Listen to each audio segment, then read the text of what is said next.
Good afternoon, friends. Today we will discuss Unit 9 of International Finance, that is Financing Foreign Trade. Before discussing the chapter, let me first tell what will be our learning objective. After attending the class, you can know the complexities associated with financing foreign trade. You can identify different type of export credit. You can understand the practices adopted in pre-shipment export credit and post-shipment export credit. You can understand various types of LC or letter of credit.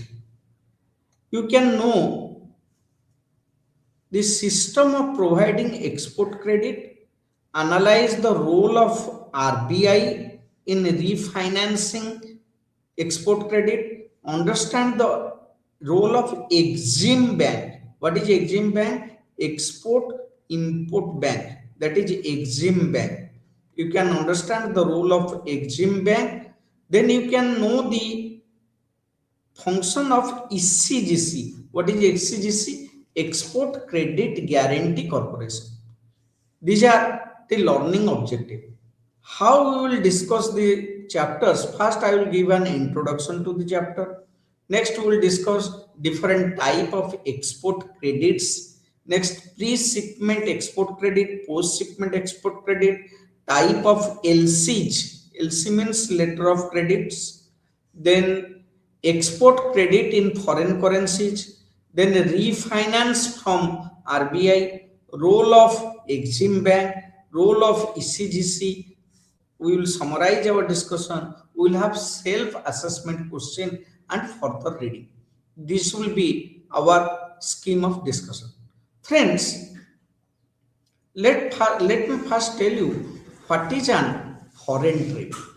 When the trade is made between two different countries, it is known as foreign trade. So, foreign trade occurs between two different countries. The trade between two countries referred as foreign trade. And in case of foreign trade, the trade takes place beyond the boundary of a particular country.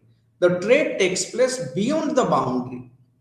If the trade takes place within the boundary of a country, it is known as domestic trade. Where the trade takes place beyond the boundary of a particular country, it is known as international trade.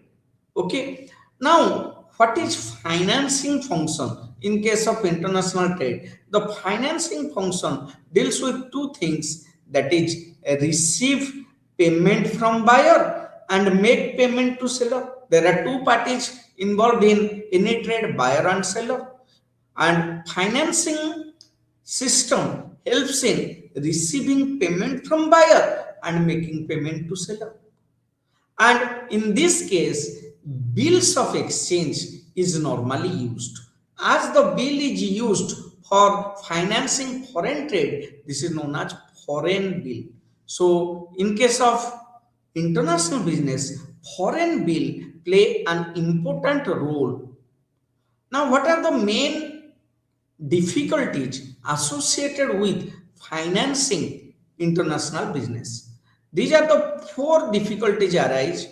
First, there is a lack of uniformity in the currencies of two countries. In case of domestic country, buyer and seller deal in one currency. But in this case, buyer and seller deal with different currency. Then there is lack of personal contact between buyer and seller. There is no personal contact. Buyer normally does not know the seller, seller does not know the buyer, because both of them relate to two different countries. And there is variation in trade practices and uses of trade in two countries. And there is different legal and regulatory system in two countries. These are the complexities associated with international trade. Next, we will discuss regarding export credit.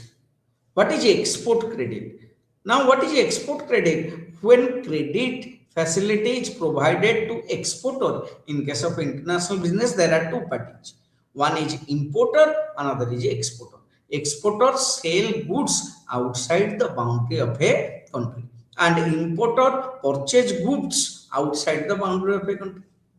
Now, what are the credits available to exporters? Normally, the credit available to exporters can be classified into two parts. What are the two important parts? One is pre-shipment credit, another is post-shipment credit. The export credit can be classified into pre-shipment and post-shipment. Shipment means transfer of goods, shipping the goods from one country to another country. So the difference point is shipment of goods. What is shipment? Shipment of goods is the difference point. And any finance before the shipment is known as pre-shipment. Any finance after the shipment of goods is known as post-shipment credits. So pre-shipment credit is there, post-shipment credit is there. Pre-shipment credit is used for what are the purpose for which pre-shipment? Shipment means transfer of goods from one country to another through normally ships or through any medium. It can be water medium, it can be air medium, it can be land medium. When the goods are shipped before shipment, the credits are pre-shipment credits, and after shipment, the credits are facility available to exporter is post-shipment credit. The pre-shipment credit can be in INR or it can be in foreign currency. Similarly, post-shipment credit can be in INR or it can be in foreign currency. So these are the facilities available for export credit. Now, what is pre-shipment credit? I have already discussed. Any credit facility provided to exporter before shipment of goods is known as pre-shipment goods or pre-shipment credit. Pre-shipment credit is available, is loan or advance which is provided by a bank to exporter for financing these activities. What are the activities? Purchase of material, processing of material, manufacturing of material, and packing of export material prior to shipment. So these are pre-shipment finance. These finance are required for these purposes. What is post-shipment? Once the goods are shipped, the loans and advances granted or credit provided by bank to exporter, that is known as post-shipment of goods, and it is required. It is made after the shipment of goods and up to realization of export process. Thus, the dividing line between pre-shipment credit and post-shipment credit is the shipment of goods or export of goods.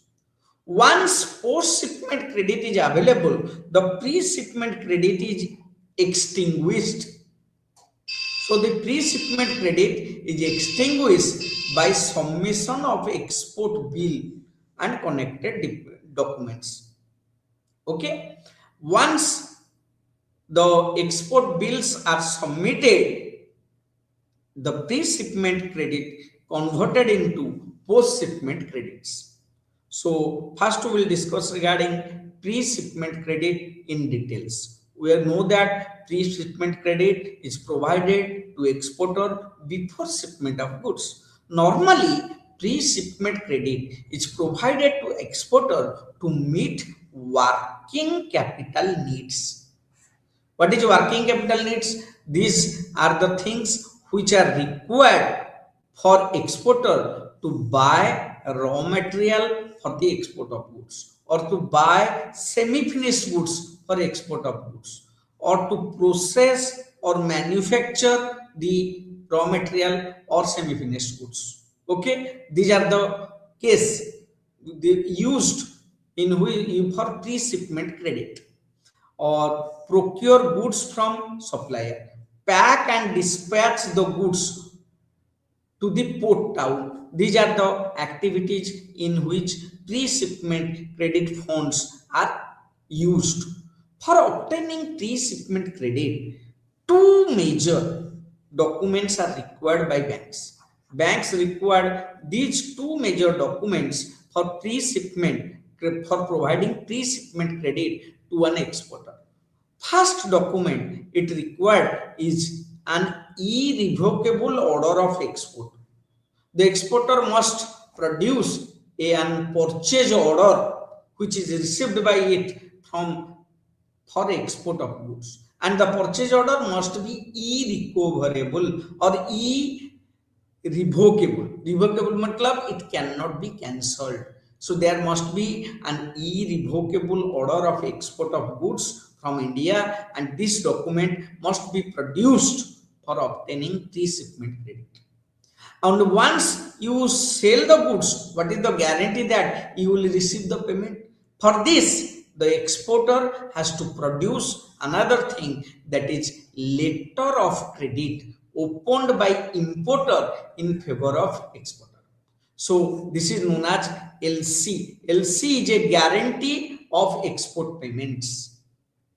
Okay, so two things are required. One is irrevocable purchase order, another is LC. If these two documents exporter produce before a bank analyze the documents and the credit worthiness of the exporter, then it may sanction pre-shipment credit to him.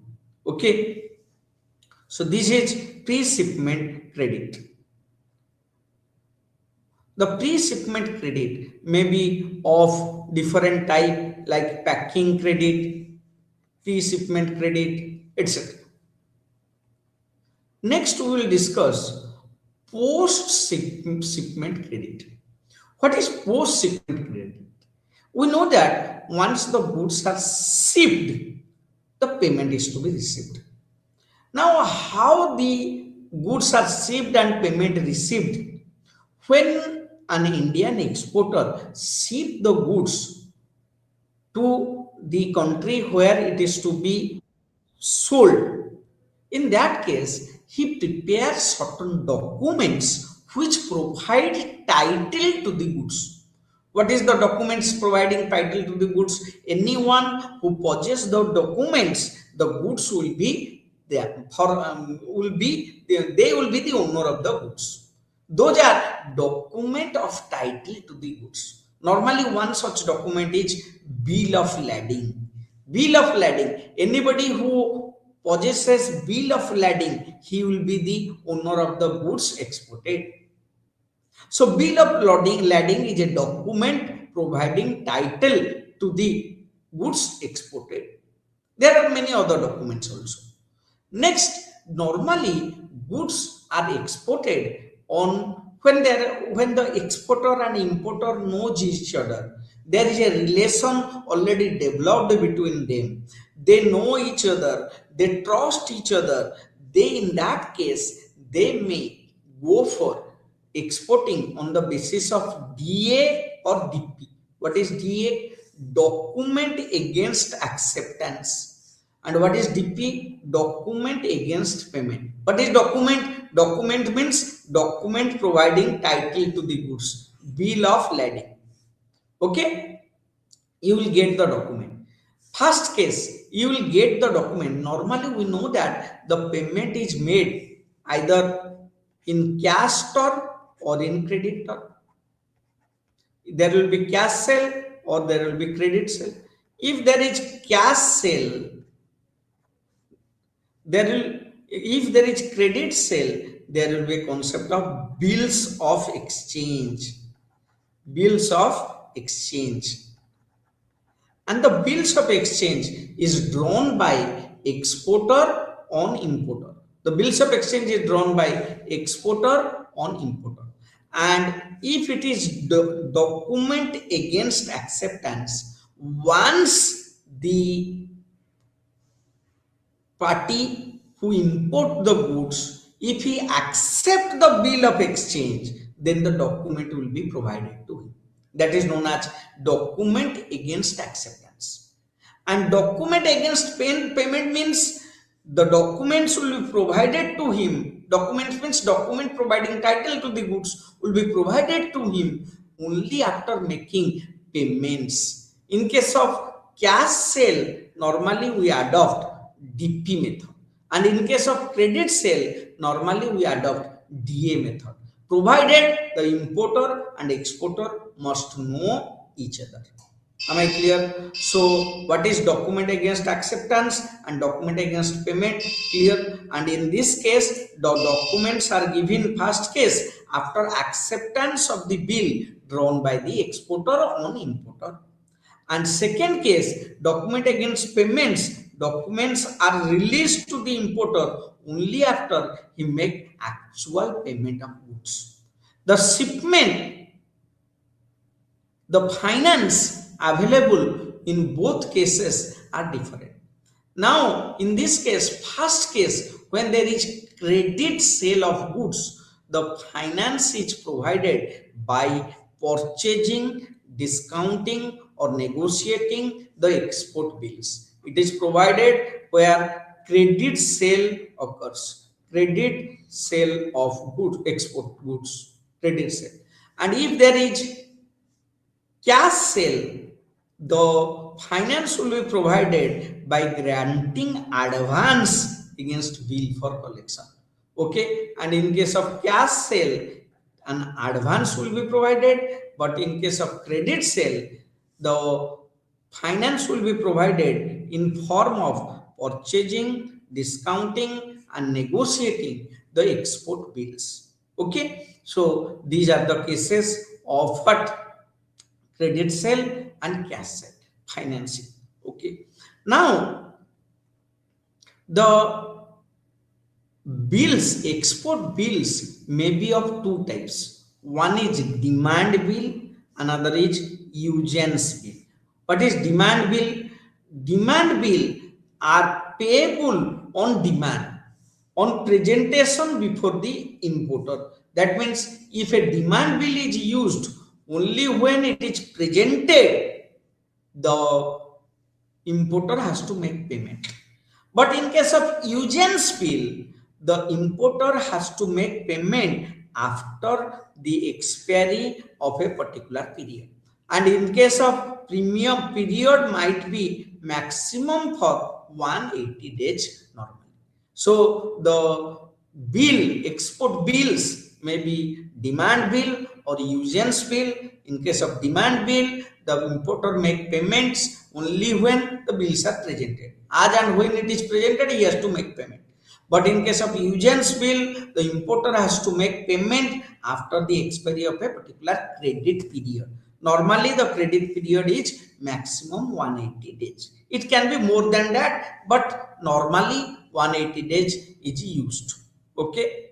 Now, there are two methods of dealing with such bills, that is purchase of bills and collection of bills. What is purchase of bills and collection of bills? Now, when a export bill is there and it is a usance bill, that means a credit bill, in that case banks buy those bills or banks discount those bill. Discount those bill means, the suppose the bill is for 1 lakh, bank will keep the bill and give the exporter 95,000 immediately, and it discount it for 5,000. So bank deducts something from the bill and make the payment. That is known as discount bill, and the difference is known as discount fees or interest fees. It's charged by the banker. By purchasing or discounting bill, the finance is provided by the banks. Similarly, in case of cash sale, it requires some days to collect the bill. And to collect the means it requires 4, 5, 6, 7 days. And for 7 days, banks provide advance against bills collected.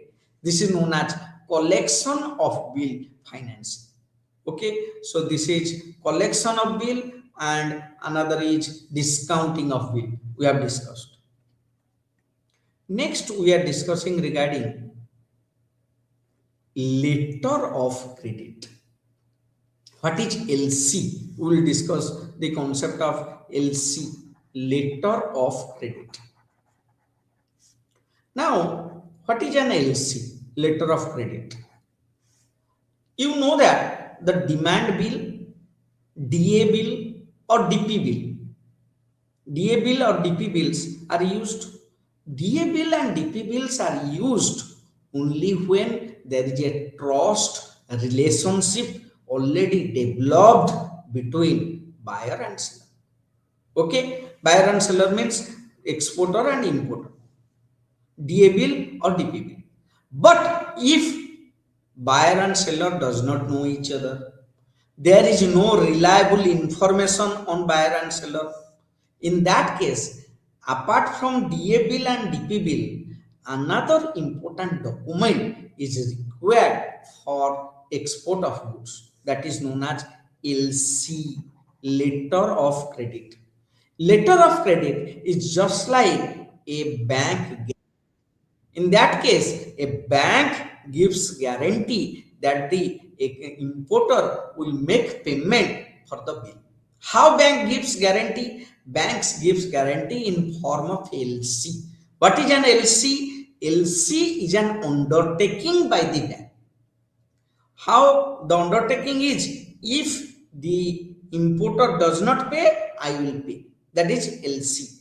How it is done? It is done through a letter issued by banker.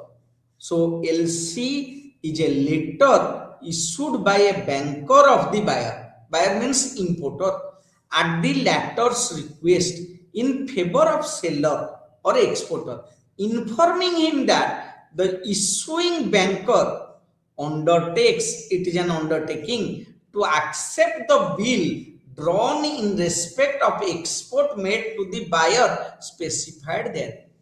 That means the LC is a guarantee in case of exports.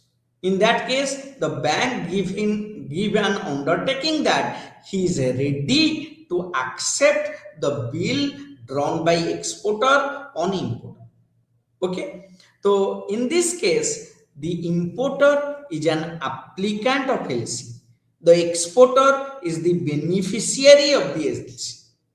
And the bank is known as issuing bank. So there are three parties involved in an LC. One is applicant is importer, another is beneficiary is the exporter, and the issuing bank which issue LC.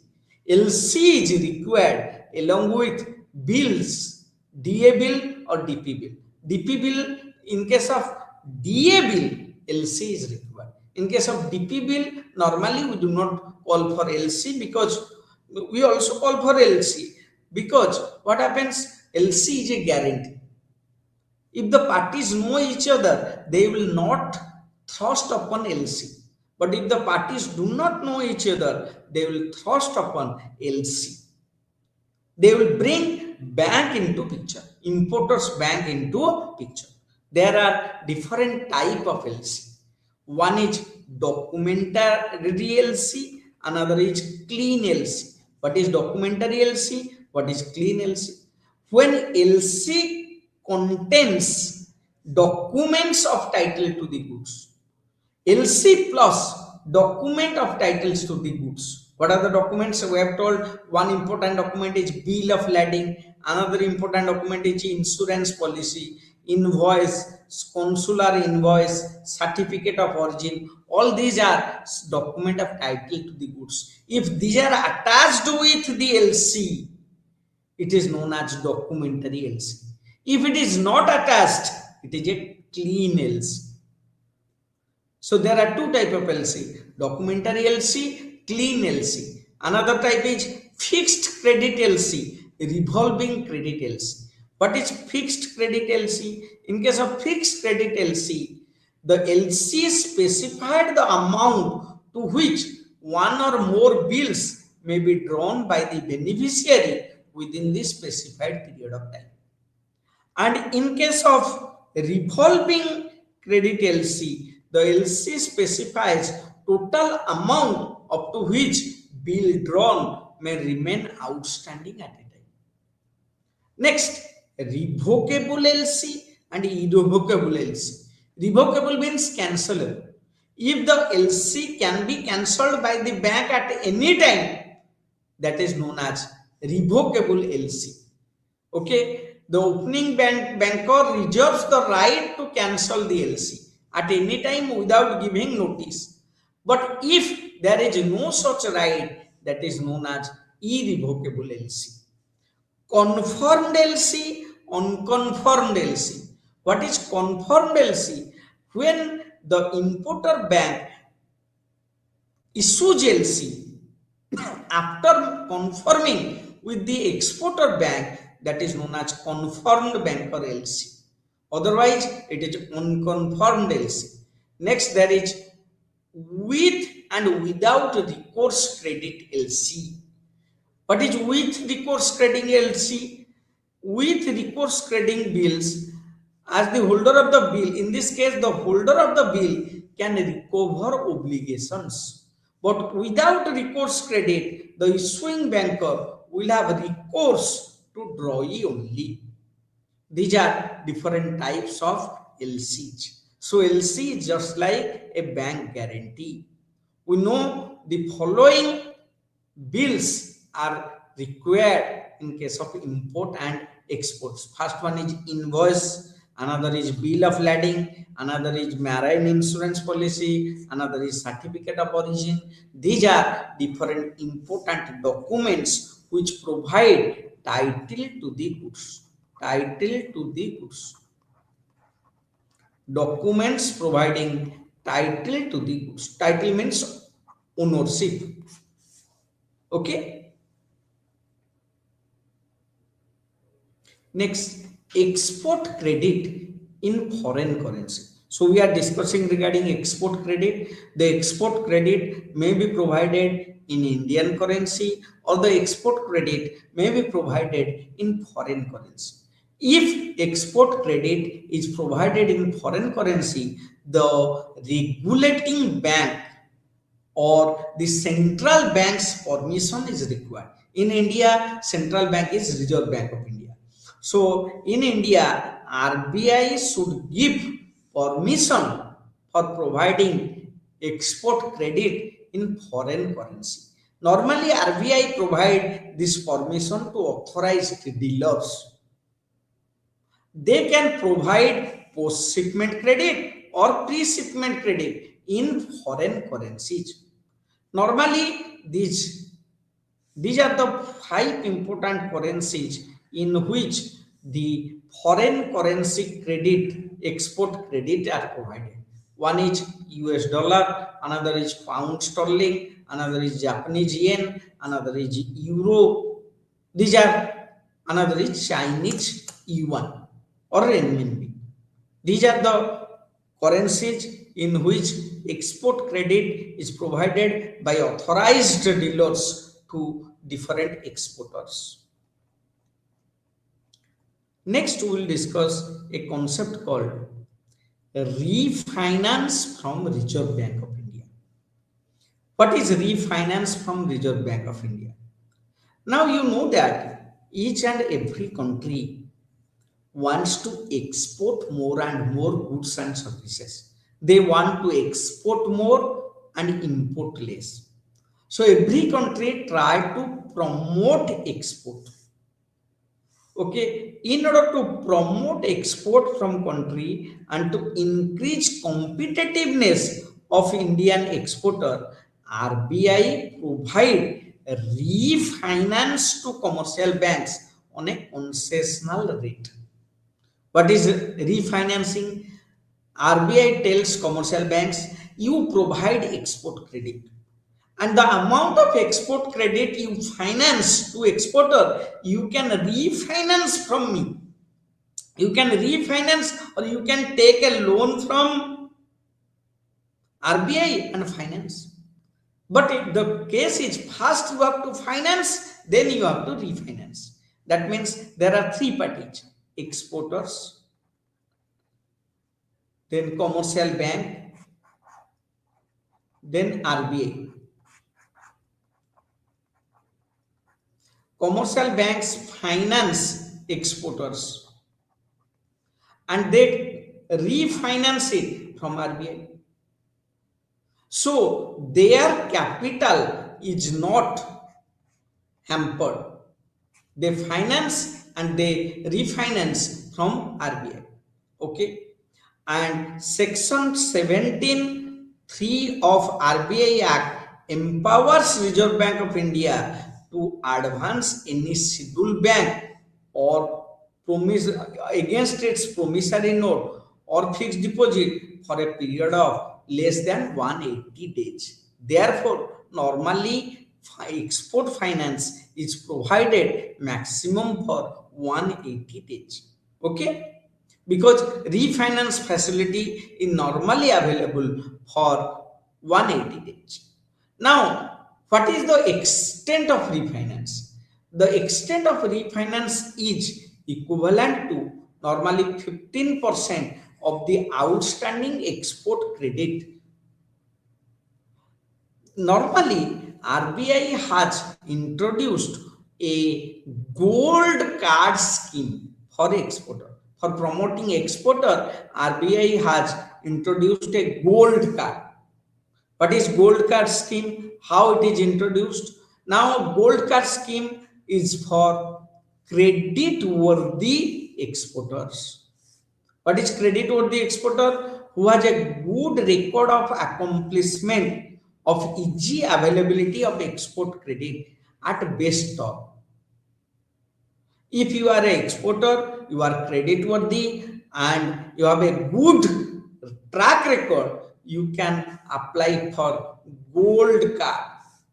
Once you get gold card, you will avail export credit at concessional or best term. Okay. Now, what are the eligible criteria? First, you must be a credit worthy exporter. Okay. Next, you must have a good track record. Okay. Bank would clearly specify the benefit offering to gold card users. The card user will request, the exporter will request the bank to process quickly the loans. If you are a gold card user, then your export credit will be processed quickly than others. In principle, you will get a credit for 3 years and you will get a credit limit, standby limit, and you can get 20% of the limit on urgent basis if you are a gold card holder. Card holder will be given preference in the matter of granting packing credit. And you can get the benefit of ECGC guarantee schemes. We will discuss now what is ECGC guarantee schemes. The interest rate on export credit are normally something below the BPLR of the bank. What is BPLR? Each and every bank has a BPLR, that is basic prime lending rate. Basic prime lending rate. This is BPLR. Basic prime lending rate. This is BPLR. So basic prime lending rate of a bank, and normally the export credits are available to a bank BPLR minus some percentage, that is known as spread. BPLR minus 1% or 2%. Just say if you get a pre-shipment credit for up to 80 days for as BPLR minus 2.5%. These are certain rates and certain type of loans at which you, a gold card holder, will get loans, which will be below BPLR. Okay, so these are certain loans available to exporter. Those are export credits.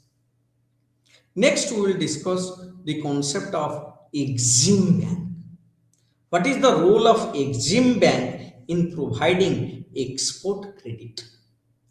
Now, Exim Bank is also known as Export Import Bank of India. It is established by an Act of Parliament and it is established in 1982. Why it is established? It is established for the purpose of financing, facilitating, and promoting foreign trade of India. It is the principal financial institution for coordinating the working of export credit. Not only it finances exports or refinances export, it also provides consultancy and related service for improvement of export on export based industries in India. Apart from financing, it also involved in diverse range of information, advisory service, support service to exporters. So, Exim Bank is an institution primarily dedicated for improving export in India, for increasing export in India. So, a bank for exporters, a bank exclusively for exporters is known as Export Import Bank or Exim Bank. Exim Bank normally has three important functions. What are the three important functions? First function is export financing. This is the first important function of Exim Bank. Export financing. Second important function is export services. Third important function is promotional services or promotional activity. So these are three important functions of Exim Bank. First function is export financing by Exim Bank. So how Exim Bank finance export? We will discuss. First, export financing by Exim Bank. Now, please see, the Exim Bank provide export finance to three parties. Who are the three parties to whom export finance is provided? First is Indian exporters. Indian exporters get funds from export banks. The funds may be pre-shipment funds or post-shipment funds. Pre-shipment and post-shipment. We have discussed pre-shipment credit and post-shipment credits. Next, second one is commercial banks. They get a refinance facility. Next, overseas entities. They get loan for eligible imports. This is loan provided to importers. As the name is export and imports, importers can also approach Exim Bank for getting loan so that they can import from India. That is overseas entities. So normally Exim Bank run some of the important programs for financing export in India. First program is lending programs. What are the lending programs to exporters? Lending programs to exporters is pre-shipment credit, foreign currency pre-shipment credit, export credit, finance or consulting technology services. These are the things. Finance for projects of export contracts. Then there are certain services provided by Exim Bank to exporters. What are the services? First service provided by Exim Bank to exporter is guarantee facility. What is guarantee facility? The Exim Bank gives guarantee to exporter that if there will be any problem for importer side, we will take care of it. So it provides guarantee to facilitate execution of export contracts and import transactions. Second, service provided by Exim Bank is forfeiting. What is forfeiting? Forfeiting simply means forfeiting is a financing mechanism. It enables a company to convert credit sale to cash sale without recourse basis. With the help of forfeiting facility, the credit sale of the exporter will be immediately converted into cash sale by the Exim Bank. And what are the facility provided by Exim Bank to commercial banks? Normally, the first facility provided is refinancing facility.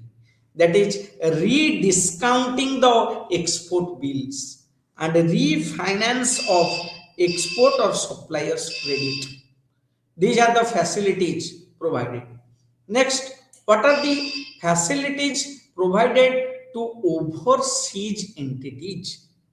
What is overseas entities? Overseas entities means those parties who are involved in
So we are discussing different services provided by exporter.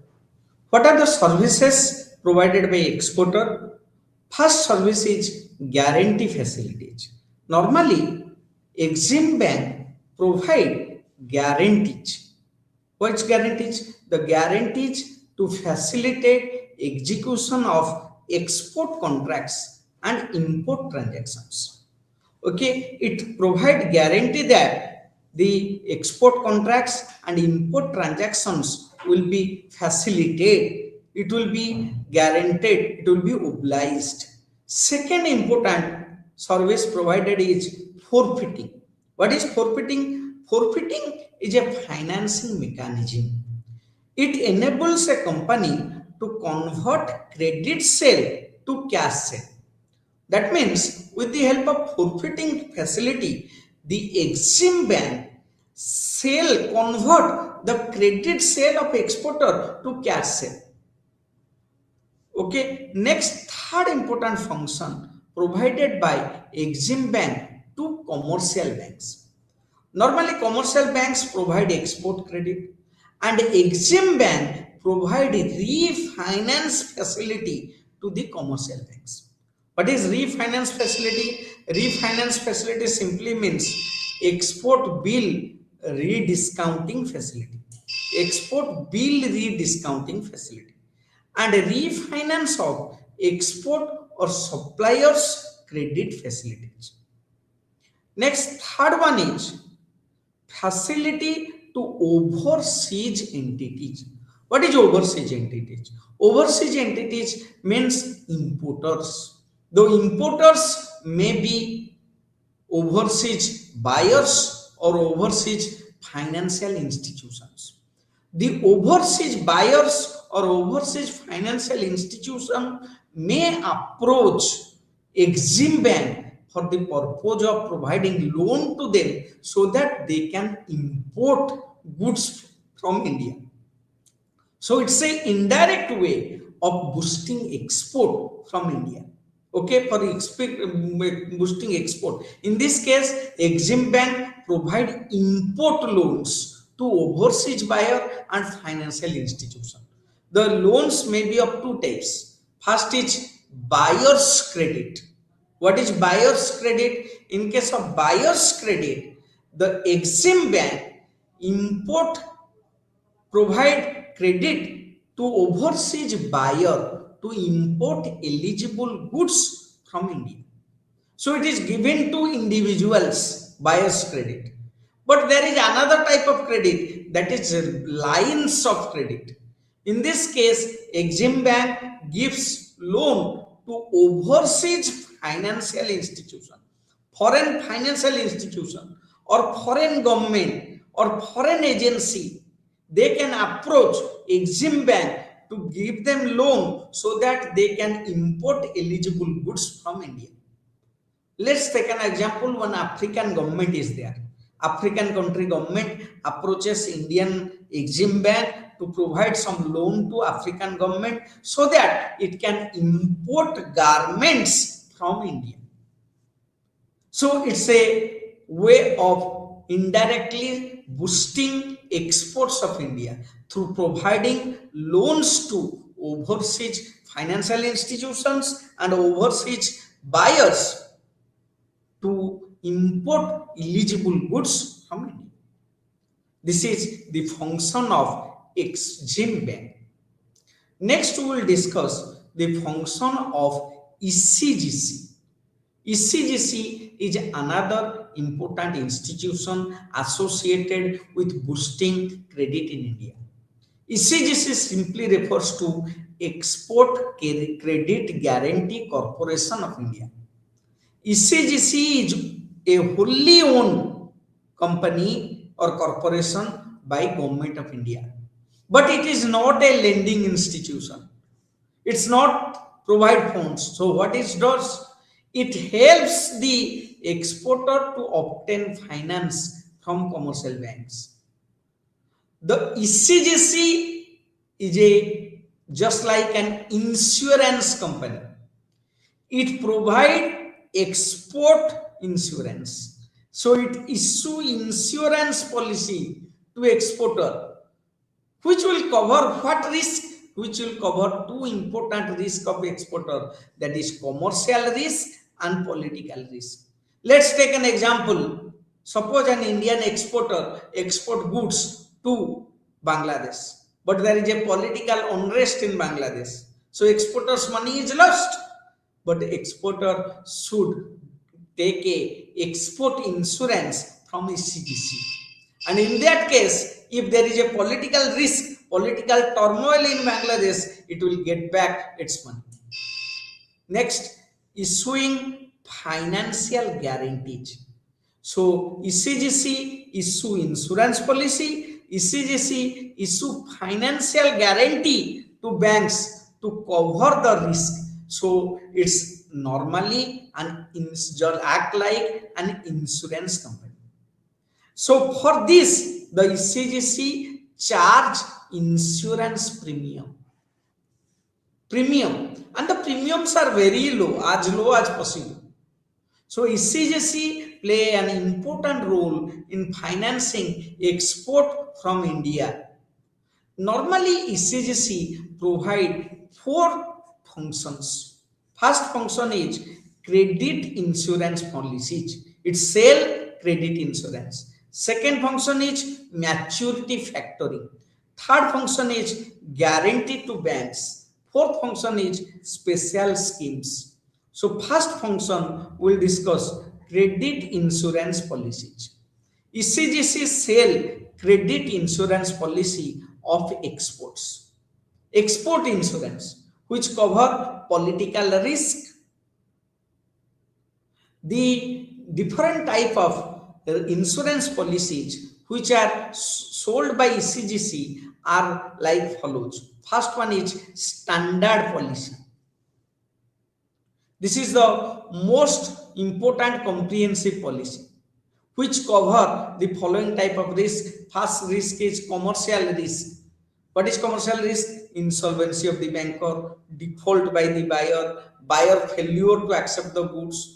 Or political risk. What are the political risks? Imposition of restriction on government by the government, war, civil war, revolution, civil disturbance, new import restriction, additional handling charge, any other cause of loss occurring outside India, normally not insured by general insurance companies. This type of political risk are covered by ECGC in their insurance policy. Okay, what are the other policy? Small exporter policies. This is specially designed for small exporters. Premium is very low. Next, there is specific shipment policy. There is buyer wise policy customized for each buyer. There is consignment export policy. There is buyer exposure policy, software project policy, IT enabled service policies. These are some important insurance policies sold by the ECGC. Okay, next, maturity factoring. Second important function of ECGC is maturity factoring. What is maturity factoring? Factoring means servicing the debt, financing the debt, servicing the debt. That is factoring. And maturity factoring is provided by ECGC. It is one of the most important function of ECGC. It not only provide finance of the receivables, but it also meet the working capital requirements. What are the services provided under maturity factoring? First, 100% credit guarantee protection against bad debt. ECGC provide guarantee that if there will be any export sale bad debt, it will make it good. Maintenance of sale register of exporters, regular monitoring outstanding credit, mitigating, facilitating collection of receivables on due date, recovery, and all recoverable bad debts. All these services by provided by ECGC under maturity factory. Next is third is guarantees to banks. ECGC provides different guarantees to banks. What type of guarantees is there? ECGC issues financial guarantee to banks, assuring them that in the event of an exporter failing to discharge his liability to the bank, ECGC will make it good. So ECGC normally provide the following financial guarantee. What are the guarantees? Packing credit insurance guarantee, export production finance guarantee. Next one is post shipment export credit guarantee. Next is export finance guarantee. These are the guarantees provide. Next is export performance guarantee. Next is export finance overseas lending guarantees. These are some of the guarantees. Next, ECGC also introduced special schemes to promote export in India. Some of the important schemes provided by ECGC is transfer guarantee schemes. Another is overseas investment insurance scheme. So exchange fluctuation risk cover scheme. These are some of the specialized scheme provided by ECGC. So in our class today we have discussed different type of export credit, pre-shipment credit, post-shipment credit, LC, type of LC, role of RBI in refinancing export credit. Then we discuss regarding the role of two important institutions, Exim Bank and ECGC. What are the self-finance assessment questions? First, what is pre-shipment credit and post-shipment credit? Distinguish between revocable credit, irrevocable credit, confirmed, unconfirmed LC, DA bills, DP bills, suppliers credit, buyers credit, like this. Okay, these are certain further reading on this particular subject. Thank you for attending my class today. Thank you.